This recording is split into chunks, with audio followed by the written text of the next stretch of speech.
It is now settled that we meet at Oman on Wednesday at 11:30. And so today, tomorrow, we are doing our internal consultation.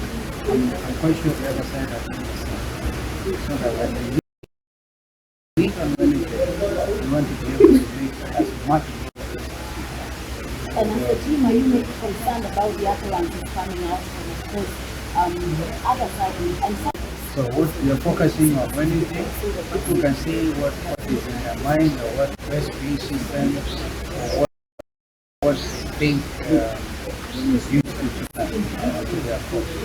But we have a nation to look after. And therefore we will be negotiating in good faith on our part.